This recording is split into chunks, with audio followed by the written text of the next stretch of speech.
Friends, എല്ലാവർക്കും നമസ്കാരം. എല്ലാവർക്കും എൻ്റെ ചാനലായ കുക്കിംഗ് വിത്ത് മൈ ഫ്ലവറിലേക്ക് സ്വാഗതം. ഇന്ന് ഞാനിവിടെ തയ്യാറാക്കാൻ പോകുന്നത് ഒരു ചേന മെഴുക്ക് പുരട്ടിയാണ്. ഇത് വളരെ സിമ്പിളായിട്ട് നമുക്ക് ചെയ്തെടുക്കാൻ പറ്റുന്നതും വളരെ ടേസ്റ്റിയും വളരെ ഹെൽത്തിയുമാണ്. ഞാൻ ഇതിനു മുമ്പ് കുറേയധികം മെഴുക്ക് പുരട്ടിയുടെ വീഡിയോ ഇട്ടിട്ടുണ്ട്. അച്ചിങ്ങ മെഴുക്ക് പുരട്ടി, കായ മെഴുക്ക് പുരട്ടി, കടലപ്പരിപ്പ് മെഴുക്ക് പുരട്ടി. ഇവരുടെ വീഡിയോ ഒക്കെ കാണാത്തവർ കണ്ടു നോക്കണം. എൻ്റെ ചാനൽ ആദ്യമായി കാണുന്നവർ സബ്സ്ക്രൈബ് ചെയ്യാനും അതിനടുത്ത് കാണുന്ന ബെല്ലൈക്കൺ ക്ലിക്ക് ചെയ്യാനും മറക്കരുത്. എന്നാൽ മാത്രമേ ഞാൻ ഇന്ന് വീഡിയോസിൻ്റെ നോട്ടിഫിക്കേഷനൊക്കെ നിങ്ങൾക്ക് കിട്ടിയാൽ ഇന്ന് നമുക്ക് ഈ ചേന മെഴുക്ക് പുരട്ടി ഉണ്ടാക്കാൻ തുടങ്ങാം.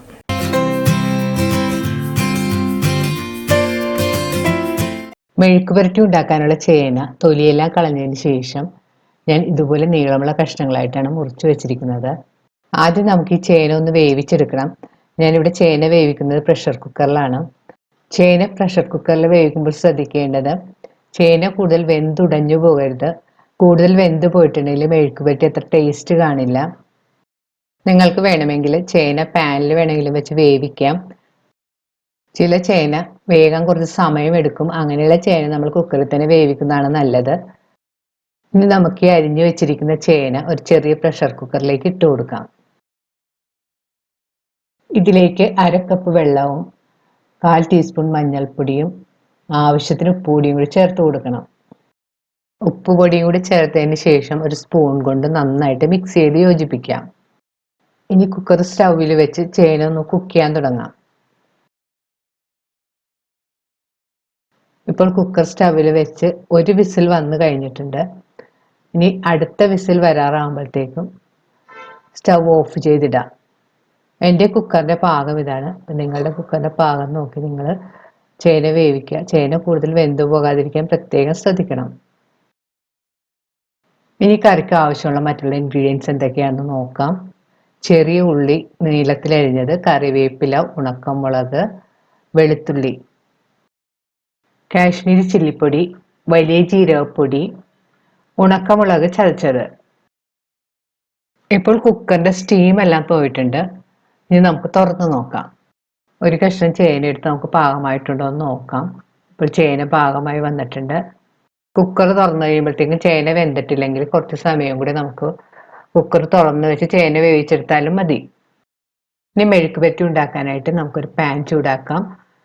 അതിലേക്ക് ആവശ്യത്തിന് വെളിച്ചെണ്ണ ഒഴിച്ചു കൊടുക്കണം. വെളിച്ചെണ്ണ നന്നായിട്ട് ചൂടായി വരുമ്പോൾ അതിലേക്ക് നമുക്ക് കടുക് ഇട്ട് പൊട്ടിക്കാം. കടുക് നല്ലതുപോലെ പൊട്ടി വരുമ്പോൾ അതിലേക്ക് ഉള്ളിയും കറിവേപ്പിലയും കൂടി ചേർത്ത് നന്നായിട്ട് വഴറ്റണം.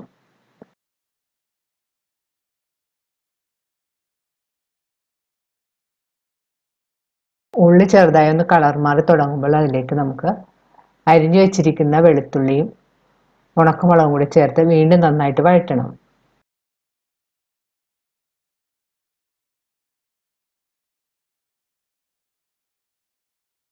ഉള്ളി ഒരു ബ്രൗൺ കളറായി വരുന്നത് വരെ നന്നായിട്ട് വഴറ്റി കൊടുക്കണം.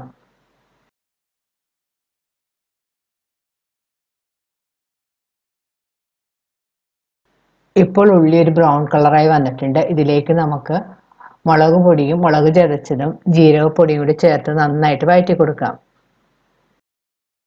സ്റ്റവ് ഒരു മീഡിയം ഫ്ലെയിമിൽ വെച്ച് പൊടിയുടെ പച്ചമണമൊക്കെ ഒന്ന് മാറി വരുന്നവരെ നന്നായിട്ട് വഴറ്റി കൊടുക്കണം.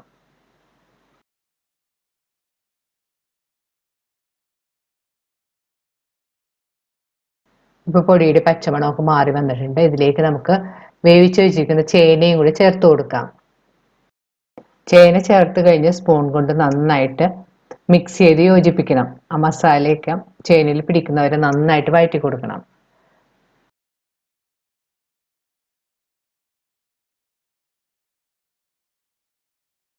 ഉപ്പ് വേണമെന്നുണ്ടെങ്കിൽ ആവശ്യത്തിന് ചേർത്ത് കൊടുക്കാം.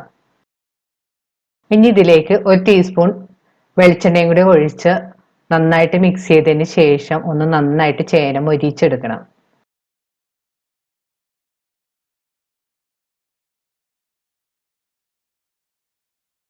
ഇടയ്ക്കിടയ്ക്ക് ഇളക്കി ചേനയുടെ പുറകെ ഒരു ചെറിയ ബ്രൗൺ കളർ ആവുന്നവരെ നന്നായിട്ട് വഴറ്റിയെടുക്കണം. ഇപ്പോൾ ചേന പാകമായി വന്നിട്ടുണ്ട്. ഇനി നമുക്ക് സ്റ്റവ് ഓഫ് ചെയ്യാം. റെഡിയായ ചേന നമുക്കൊരു സർവിങ് പ്ലേറ്റിലേക്ക് മാറ്റാം. രുചികരമായ ചേന മെഴുക്ക് പുരട്ടി റെഡിയായി കഴിഞ്ഞ് ഇത് നിങ്ങൾ ട്രൈ ചെയ്ത് നോക്കണം. ഈ നോമ്പ് കാലത്ത് ഉണ്ടാക്കാൻ പറ്റിയ ഒരു നല്ല റെസിപ്പിയാണിത്. ചേന മെഴുക്ക് പുരട്ടി നമുക്ക് ചോറിൻ്റെ കൂടെ, മോരുകറി, സാമ്പാർ, രസം ഇവയുടെ കൂടെയൊക്കെ കഴിക്കാവുന്നതാണ്. ഇതിൻ്റെയൊക്കെ ലിങ്ക് ഞാൻ ഡിസ്ക്രിപ്ഷൻ ബോക്സിൽ കൊടുക്കുന്നതാണ്. നിങ്ങളും ഇത് ട്രൈ ചെയ്ത് നോക്കണം. ഈ വീഡിയോ ഇഷ്ടപ്പെടുകയാണെങ്കിൽ ലൈക്കും ഷെയറും കമൻറ്റും ഒപ്പം സബ്സ്ക്രൈബ് ചെയ്യാനും മറക്കരുത്. വീണ്ടും ഇതുപോലുള്ള നല്ല റെസിപ്പിയുമായി നമുക്ക് കാണാം. Thank you.